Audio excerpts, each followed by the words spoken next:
guys. Chris Fry of Mdts was gracious enough to come on down and sit with me this morning on this beautiful, cloudy, typical Central New York day. So before we really get into it, I know we just came off the intro there, and I'm kind of telling you that Chris is here with me, but I want Chris in his own words. Chris, why don't you go ahead and just give everybody like a 3-minute synopsis of who you are and why you do what you do. Sure. First, thanks for having me. I am a civilian. I've never been law enforcement, never been military, but I grew up training and in martial arts and stuff as a young man, and got into personal protection and self-defense. I was a victim of an assault, a couple of different assaults, and after those incidents happened, I kind of, changed the way I do things. I had followed more of a traditional martial arts path up until those incidents happened. And then after that, I kind of realized that there was a difference between traditional stuff and how effective it is for everyday life and the everyday person and reality. So I changed the way I did things, started looking at firearms, looking into edge weapons, impact weapons, and just personal protection in general, and spent my life studying that stuff. I started my company Mdts in 1998, and so it's been 20 years this year, and I travel all over the United States teaching pistol, rifle, shotgun, edge weapons, physical defense. And to date, I've had about 24,000 people come through just my shooting classes alone in that 20-year period. So is that mostly like general, like civilians? Or Yeah. I do a little bit of law enforcement, but the vast majority of people that come to see me are civilians like myself, civilians that own a gun and want to know how to use it, or they want to know how to protect themselves. They have a teenage daughter or son who's going away to college, stuff like that. Regular people. I do work with some different law enforcement departments around, but the vast majority, probably 90% of what I do is just regular people. Awesome. Before we really get into it, I'm going to post this at the end also. Where's the best way people can find out more about you? You can check me out on my website, www.mdtstraining.com. We have an Instagram feed, mdts_training, and you can go to Facebook and just put in facebook.com/mdts training. Awesome. Because I know for a lot of people that would sell it right there. That was a really good intro. Yeah. I think that, so a lot of the reason I wanted you on here too is because I talk a lot about necessity to, there's a quote I really, really like that kind of embodies the whole thing. And it's better to be the warrior in the garden than the gardener in war, right? And it's training above and beyond, being prepared for situations that more than likely you will never need to encounter. So I approach that from the standpoint of, I see a trend, and I had a good friend, mutual acquaintance, EJ, on the other day, and him and I talked about it quite a bit also, the fact that society has seen the shift, I think, where people don't see the necessity for it anymore. People don't see the necessity to be big and strong, and it's actually looked down upon. I mean, I'm not going to go so far as to call it muscle shaming or anything, but you know what I mean? Yeah. Like people, they look at people who want to be trained and prepared and strong and capable as a hobby, and it's not necessary because of the technological advances that we have and the way that our society is run. But I truly, wholeheartedly believe that there is still a place for it, because I think it's naive to think that there will never be a need for it, and it's better to have that skill set. So I think that's kind of where I want to lead this a little bit. If you have anything you want to add on to that. Yeah, I mean, as far as fitness kind of goes along with what I do. As far as I look at it as part of personal protection, and being able to take care of yourself. I think men and women, I think one of our primary skills should be able to protect ourselves. The police aren't always going to be there. There's not always going to be, nowadays, if you're in trouble somewhere and you yell help, most people don't want to help. They because of liability and because they just don't want to get involved or whatever. And sometimes with good reason, but in the majority of cases, people don't want to help other people. And so you're kind of on your own. And I just have always kind of felt that my responsibility as a man is to provide for my family and protect my family and try to be as well-rounded as possible. You know, kind of going along with like your bare bone strength, idea of things, and it's always just been one of these things for me. I mean, I think it's good for many of us to be, to use a word from my friend Craig Douglas, multidisciplinary. You know, we want to know a little bit about a lot of different things. EJ calls it jack of all trades. Yeah. You know, and it's very similar mindsets. But I like the phrase multidisciplinary because I want to be able to, fix my own tire if I have to, if I get a flat. I want to be able to lift something heavy if I need to. And like Dan John said, in general, strong people are more useful, right, than weak people. And so they say like harder to kill and generally more useful. Exactly. Like that. There you go. You go. Only that too, but I mean, something that EJ and I talked about the other day is just physical stature. I mean, just being men and women both. I mean, just the way that the confidence that you have and the way that you carry yourself. And we can get into this whole. I'm sure we could talk for another hour in this direction too about the way you carry yourself, not only your situational awareness, but if you are making eye contact and you look and carry and capable, that can be a deterrent a lot of times. Absolutely, a lot of situations. Absolutely. Your posture says a lot about you, and then not just your posture. As far as my posture is terrible sitting here, I'm slouched over. Okay, I need more external rotation. But your posture in life and how you present yourself to the public is, when it comes to personal protection, is huge. And as Ryan was saying, if I walk around and I look at the ground and I'm kind of like that kid in high school who, was with his head down walking down the hall, there's a chance that person's going to get picked on. There's a chance that person's going to be selected. And victim selection is a science. My good friend William April goes into great detail in his lecture, in his Unthinkable course, where he talks about how criminals select people like you and I, and why they select people like you and I. And as Ryan said, posture is extremely important. How the impression we give to our external environment is huge.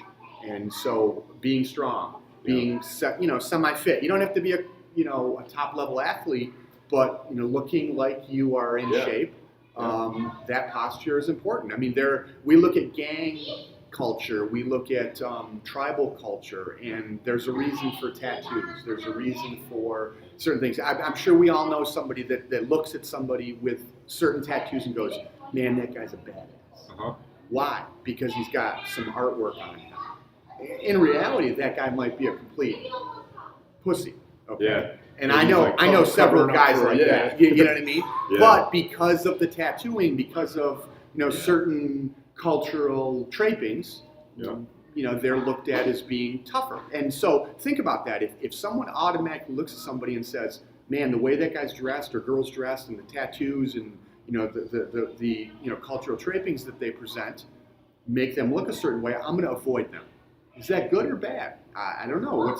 What's your purpose in life? You know what I mean? Yeah. Now, if I'm walking down the street, I don't want to be selected by a criminal. So I want to look like I know what I'm doing. I want to look like I have purpose.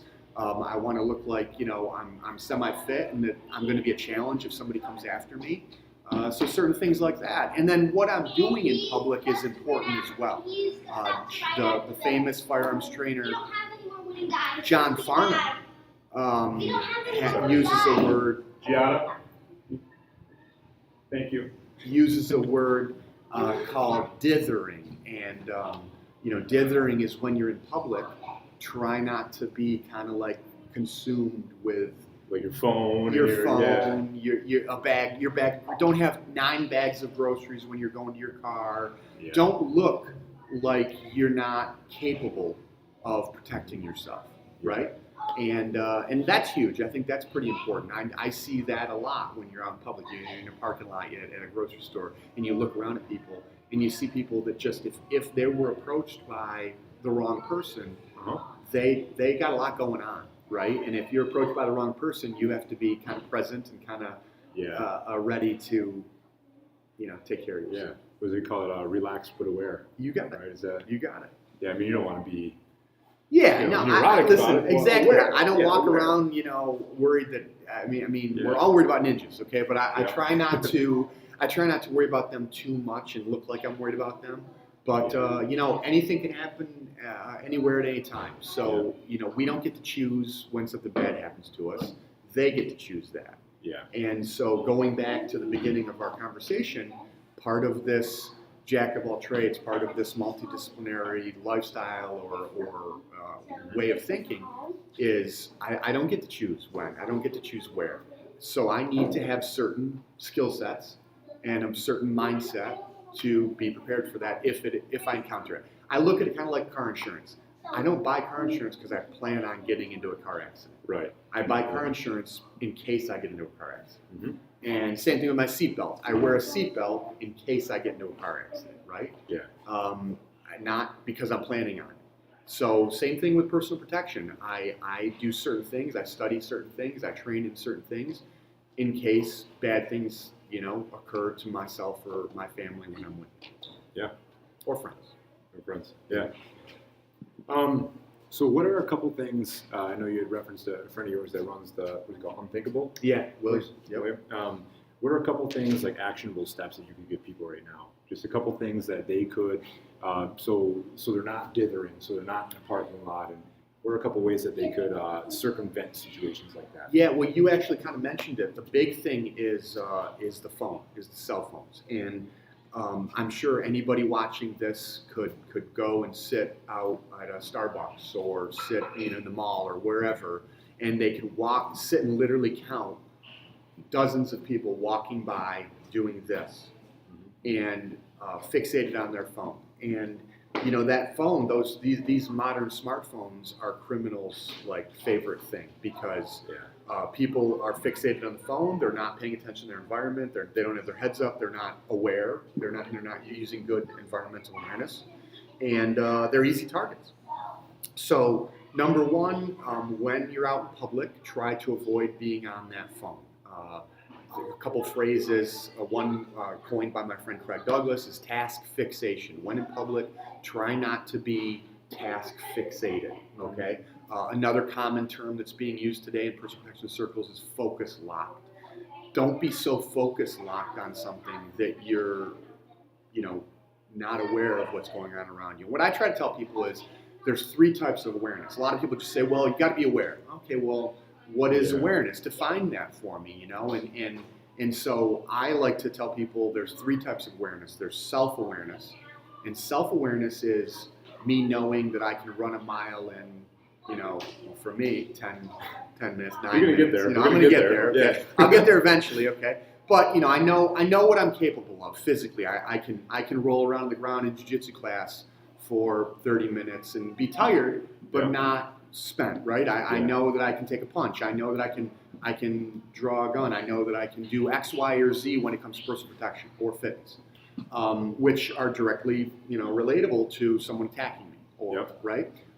So that's self-awareness. I need to be self-aware of the law. I need to be self-aware of what I can and can't legally do if somebody approaches me and tries to attack me. I can't just go around harming people, right? And then there's situational awareness. Situational awareness is Ryan and I are having coffee somewhere. We're talking about business. We're talking about family, whatever. This is our situation. Like right now, we're having a conversation. But I can't forsake environmental awareness just because of the situation, which a lot of people do, right? I'm at dinner with my wife. I'm trying to have a nice time. I'm trying to focus on her and give her attention. But at the same time, every now and then, I'm kind of looking around to make sure that the environment hasn't changed in the wrong way. And we all know that wrong way, right? We've all been present, probably, with a group of people, a group of friends, and one of the couples is fighting. You can feel it, right? And that is what I mean by things changing in the wrong way. Everybody not only might see it and see the physical indicators, but they sense it. And trouble is something that we can see and sense. So situational awareness. You're in a situation. Maybe somebody approaches you at your car at Walmart parking lot. You've got a situation. But because this guy with the hoodie on, or girl and guy, whatever, come up to me at my car, doesn't mean I can't take a second to look behind me. right? Yeah. Because there's a good chance that they might have a partner. Yeah. And if I'm so fixated on this situation right here, because I'm a little bit nervous or scared or I've never experienced this before, I might not see what's in the bigger environment, and then I'm in more trouble. And then finally, environmental awareness is, paying attention to the total environment. And one area of that I like to kind of harp on is when you travel, we have so many good technological tools available to us. When you travel somewhere, do your homework. When I travel a lot around to teach classes, and when I go wherever my hotel is, wherever my class is going to be, I go on Google Earth, I go on Google Maps, and I look at the neighborhood, I look at the area around where I'm going to be, Yep. I get a basic outline of what the neighborhood looks like. I kind of start to plan out, I might want to avoid this area, Yeah. right? I might want to change my hotel, Mhm. right? But a lot of people just kind of go, we're going to go here this weekend, and we're done. And they book a hotel and they go. And then they get there and they go, this isn't so great, right? If you pick the sort by lowest to highest price on a price line, you start at the top of that list. Yeah. Yeah, there's a reason. Yeah. So we went to California to teach a class, and at one time, and the hotel we got was pretty reasonable, but it was in a neighborhood that wasn't the best neighborhood. We ended up, when I after that incident, I realized, what, I'm gonna start doing my research, and that's that environmental awareness. My wife was just this weekend was just away on business, and she calls me up from her little motel that she booked and says, I'm one of 2 people booked at this hotel, and when I checked in at night, I had to walk past the other people, which was 2 gentlemen in a white van parked in the room right next to mine. And she stayed on the phone with me and walked up to the front desk and got her money back and went to a more reputable hotel. Paid more. Which I'm so happy that she's got that situational awareness. That's to not right. be like, they're probably okay guys. That's right. Which they probably are. Absolutely. Yeah. Absolutely. And there are people that are going to listen to this and go, what if these guys are paranoid? You know what I mean? And you know what? And that's an opinion.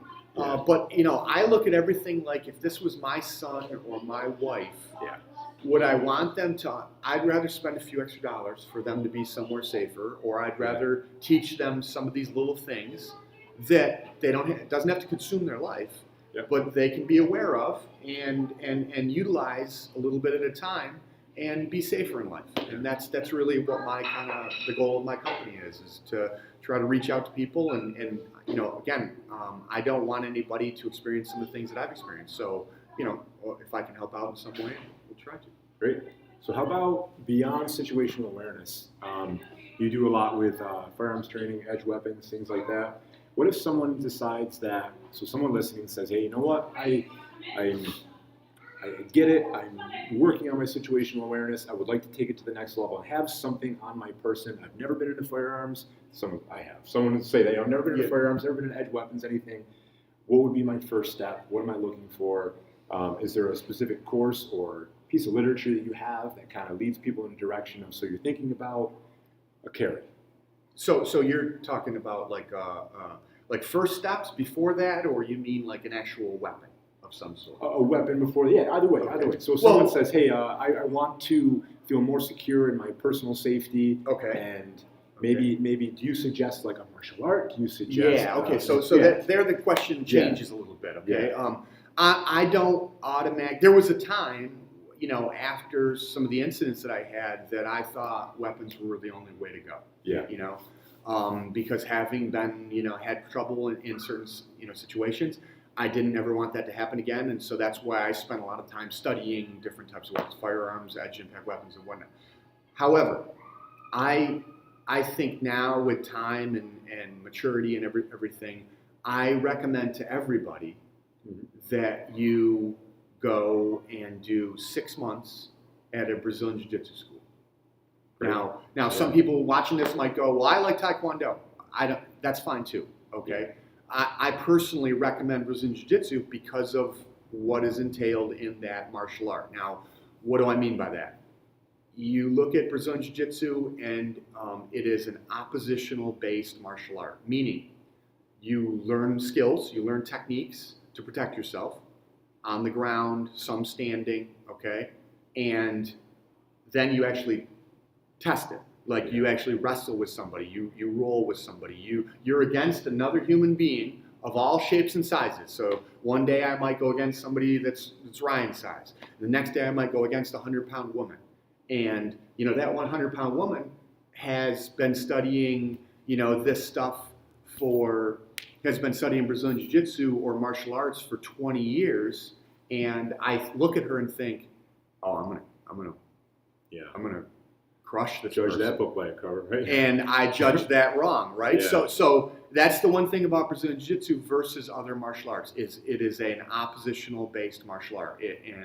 Back when I was a kid, wrestlers were tough. I mean, they still are. Like wrestlers are fit. Yeah. They're game, meaning they're willing to go the extra mile. They're willing to push it, right? Mm-hmm. And they have got some pretty good skills. And Brazilian Jiu-Jitsu is similar, but not the same as wrestling. And long story short, I tell people to go for 6 months. If you go to a good Brazilian Jiu-Jitsu school for a minimum of 6 months, you're going to get more skills than 75% of people walking around out on the street. You'll be able to handle yourself against people striking you. You'll be able to handle yourself against people grabbing you. You'll be able, there's a lot you're going to get from that versus other martial arts. Now, how do I say that? Well, I have black belts in 4 different martial arts already. I've been studying Brazilian Jiu-Jitsu for on and off since 1992, along with other martial arts. And so I've studied other things. I've studied other martial arts, and I have found that, Brazilian Jiu-Jitsu is pretty effective. I can speak to, I did 18 years in Taekwondo, 3rd-degree black belt in Taekwondo, and I tell everybody what I learned from that wasn't how to fight. I learned confidence, body awareness, and coordination, and sticking to something. That's what I learned. From age 5 on up, that's what I learned. I didn't learn how to fight, right? Because you're not put in that situation, like you said. You're not put in that confrontation. Yeah. I think it was Gary Vee that said you can't get good at push-ups by reading about push-ups. So I agree that I think if someone wants to learn these skills, these hand-hand skills, you need that. You need to earn confidence. Yeah. Right? You can't just be confident. I think it kind of irks me a little bit. People are like, oh, just be confident. You need to earn confidence. That's right. Because you need to do things and show yourself that you have that capability. Confidence, you use the word earn, I use the word learn. We need to learn how to be confident. And not only that, we also need, through things like oppositional training, like in Brazilian Jiu-Jitsu or wrestling or Muay Thai, kickboxing or Taekwondo in some schools, you need to learn that confidence, and you need to learn that mindset of willingness in the sense of you're going to be put in some pretty terrible positions in the sense of uncomfortable and sweaty and painful and tired and it just very uncomfortable positions, and you have to learn, just like in a real fight, to not give up and kind of keep going. And that's a mindset. And so you're not only learning the physical skills through that oppositional training, but I think that oppositional training, more importantly, gives you that mindset of, okay, I'm not going to quit here. I'm not going to give up. And we live in an age where you kind of hit it on the head a few minutes ago. We live in an age where we can download a song in like 2 seconds. Yeah. Right? We can download a document. I could download a dictionary to my phone. To my phone in less than a minute, right? And because of that, I see newer generations, younger generations thinking, well, I can download stuff. I can watch a video. I can watch this YouTube video, and I know how to do that, right? I can watch Ryan do a kettlebell swing, and I can do that kettlebell swing right. Well, Ryan doing that kettlebell swing is different than you doing that kettlebell swing, and Ryan's had X amount of training in how to do that kettlebell swing, and there's certain ways, good ways and bad ways to do it. So, I think it's pervasive now in our society for people to look at something and think they know it, right? Do you agree with that? I do. I've experienced that when I tried to change a heater core on my water heater. Yeah. I watched a video and I ended up with about 8 gallons of water on my floor. cellar floor. I totally agree with that. Yeah. So, what we see doesn't, and our ego is something we all live with, but our ego is really good at convincing us that we are capable of certain things that we're not. And I'm suspect of that throughout my whole life. I fight my ego every single day. And you need to realize that just because you watch something doesn't mean you can necessarily do it. You might be able to do a crude facsimile of it and something that to you or your friends looks kind of good. But, I guess we could all say you look at Conor McGregor and Khabib fighting in the UFC. It's easy to sit on our couch and go, oh, I wouldn't have tapped to that choke or that neck crank.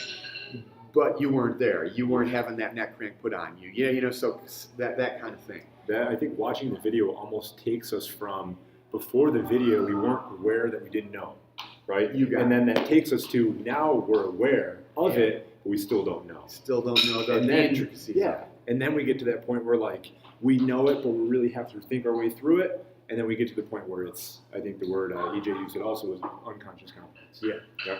This is that point. So that's a beginning step of watching a YouTube video. Yeah, totally. Yeah, that's part of the learning. Part of the learning process is watching that video. Video's great. Online stuff is fantastic, but they are training wheels. Yeah. The real work comes from doing it. And so that applies to fitness, that applies to martial arts. But anyway, going back to your original question, my personal recommendation, and I have several friends that agree with this, 6 months, and a lot of people that do that 6 months of Brazilian Jiu-Jitsu, they gain that confidence. They gain those attributes that you listed. You start to get into a routine. You start to feel maybe more fit and more secure in your physicality. And next thing you know, you're there for a year. And next thing you know, you're there for 2 years. And so it's kind of one of those things. It's like once you get into that routine and you start to see the positive benefits of it, both physically and mentally, it's something that's hard to give up. So, try it out. Exudes in the way you carry yourself. We started this conversation. There's that full circle, right? Yeah. And it goes back to your posture. If you feel more confident in your capabilities and your physical capabilities and your mindset about yourself and how you view the world and what you're capable and not capable of being able to do to protect yourself or somebody else, it affects the whole package, right? You get somebody that isn't real confident in being able to protect themselves, and you can physically see that in them, and I'm not saying that you should walk around trying to act like Billy Badass, but if you have certain skill sets, you definitely present yourself, and that posture you present to the environment is different. I used to bounce for a lot of years, and as a bouncer, I think that same thing came through where I had the confidence in my capabilities. I knew what I was capable of, and I knew largely. What about these girls? I know that I'm sorry, everybody listening. We are in the middle of a gym, and like I said when we had EJ on the other day, it's a gym first. I'm not going to fault people for being in here. But in that environment, I would have guys come up to me because I was a bouncer, and of course they were drinking. It'd be 1 o'clock in the morning. They'd be like, look at me, and they'd size me. I'd be like, I'd kick your ass. I'd be like, I believe you. That was my response, always. I believe you, please don't. Yeah. And they'd be like, no, I could take you. And I'm like, sure, I believe you, don't do it. Yeah. Right? Because I don't have anything to prove, because I'm confident enough in my capabilities where I knew that half-cocked Billy doesn't stand a chance with sober me, who's already annoyed with everybody, but I don't need to posture to him because I don't have anything to prove because of that confidence, because of all the training. And what's your ultimate goal? Is your ultimate goal to go out and fight people? That's nowadays in our litigious society, that's a pretty bad outlook on things, right? Again, I want to avoid any possible problems, for the rest of my life. If I can, it's funny. A lot of people look at guys or girls who have fought a lot. I was in so many street fights, so I'm a badass. I kind of look the other way. I look at the person who I can tell is a badass, but doesn't get in any fights because I want to be like them. I want to avoid any kind of physical problems to myself, especially if my family's involved or with me or friends or whatnot. So that art of avoidance is really what I'm out there for. And I personally respect people that are better at avoiding things and not getting involved, like you're saying.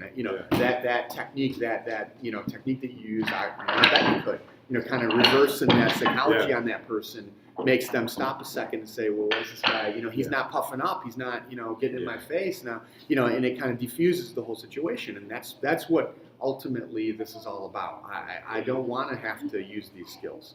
I've got them if it occurs, but I don't want to have to use them. And I think that, how do I put it, the confidence that people have to be able to back down from things and know that they're capable, versus the need to prove, right? And I think that we see it a lot more. I mean, we could talk for another hour about putting the screen in front of you and talking to other people. It used to be putting the car between you and somebody else. It gives you that confidence that needs to prove, and the posturing and the arguments people get into. It used to be road rage, and now is online arguing in forums, right, back and forth. Oh, you're a pussy, you're a pansy, this, that. Yeah.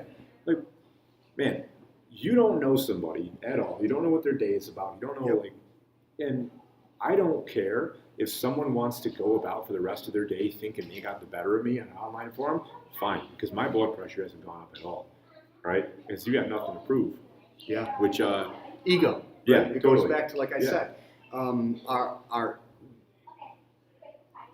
a lot of people are heavily ego invested, and those are the people that you see argue online, argue on Facebook about everything, argue, on forums and whatnot. And I totally agree with Ryan. I personally am of the opinion, you want to argue with me unless I have some type of financial interest in you. You know what I mean? Like, you're coming to one of my classes and you want to argue with me about something you learned, then I will sit and I will debate with you, or I'll talk with you. But other than that, it's irrelevant to me in my day. And you phrase it as your blood pressure. I could care less, So I'm not going to spend and not only that, I got better things to do than sit and argue with people on, again, that avoidance. It goes back to any type of interpersonal conflict. And interpersonal conflict nowadays involves online as well. A lot of people get in trouble, or at least feel bad or create problems for themselves arguing online. Let's go. And so it's one of these things that you have to be aware of that, not only out in public and worried about the person approaching your parking lot, but however you interact. Awesome. So let's come back to it again. I wanted to say at the beginning, let's say it at the end too, where people can find you. mdtstraining.com is the website. You can go to Instagram and check out the feed at mdts_training. And like Ryan and I were talking about earlier, my Instagram is a representation of the stuff that I'm currently studying, stuff that I have studied, and analysis of different types of incidents that occur to people, people who are attacked. We look at video and we kind of debrief it. And we're not armchair quarterbacking it, but we look at it and we say, geez, what are some things that what are some considerations that we have as far as what could we learn from it? And then we do the same thing on the Facebook page. So facebook.com/MDTS training. Awesome.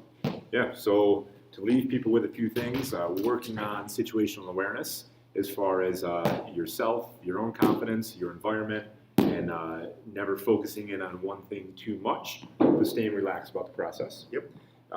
If people are looking to become a little bit more capable, aside from the obvious things that I think I preach about all the time about maybe you should just move a little bit more and eat a little bit better. That's the number one thing for confidence. But then seeking out maybe some Brazilian Jiu-Jitsu classes, a couple days a week, maybe. Listen, people always ask me, well, how much should I go? And then we have new people that really they go and they like it and they want to go 5 days a week.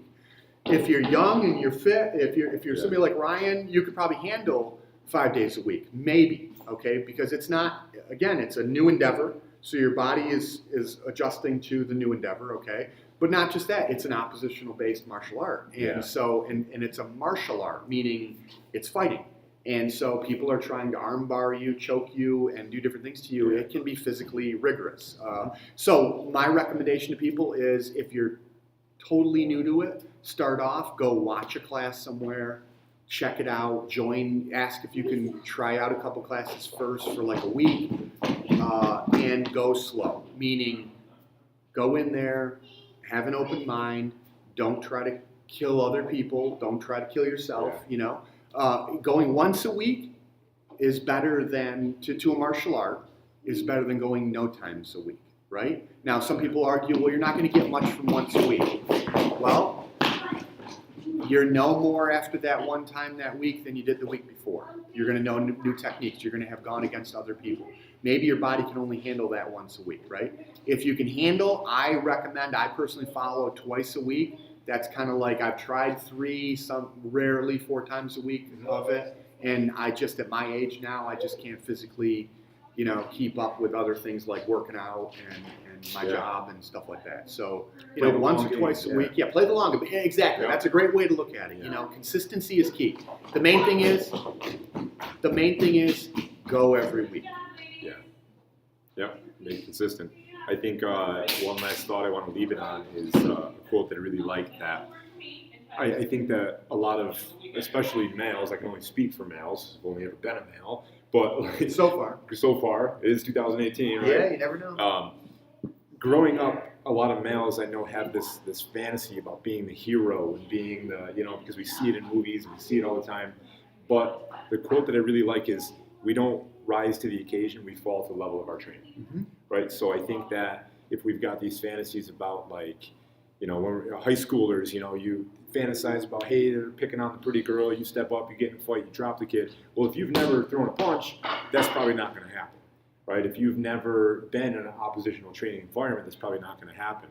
Or as adults, we think about, like, whether you're at a bar, if we're in the early 20s, think about being at a bar in the same kind of situation, or as adults, somebody, you're at a soccer game, somebody picking on your kid, or anything like that. Yeah. And we fall to the level of our training. If we've never put ourselves in that situation, you have no idea how you're going to react.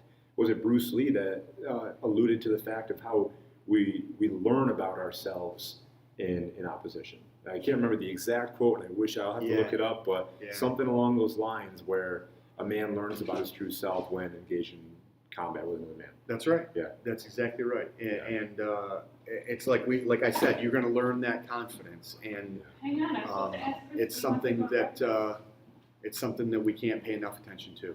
Totally. Well, Chris, I thank you for coming out and doing this. You're welcome. Thank you. I'm going to post links to all your multiple ways to get in touch with you and your courses.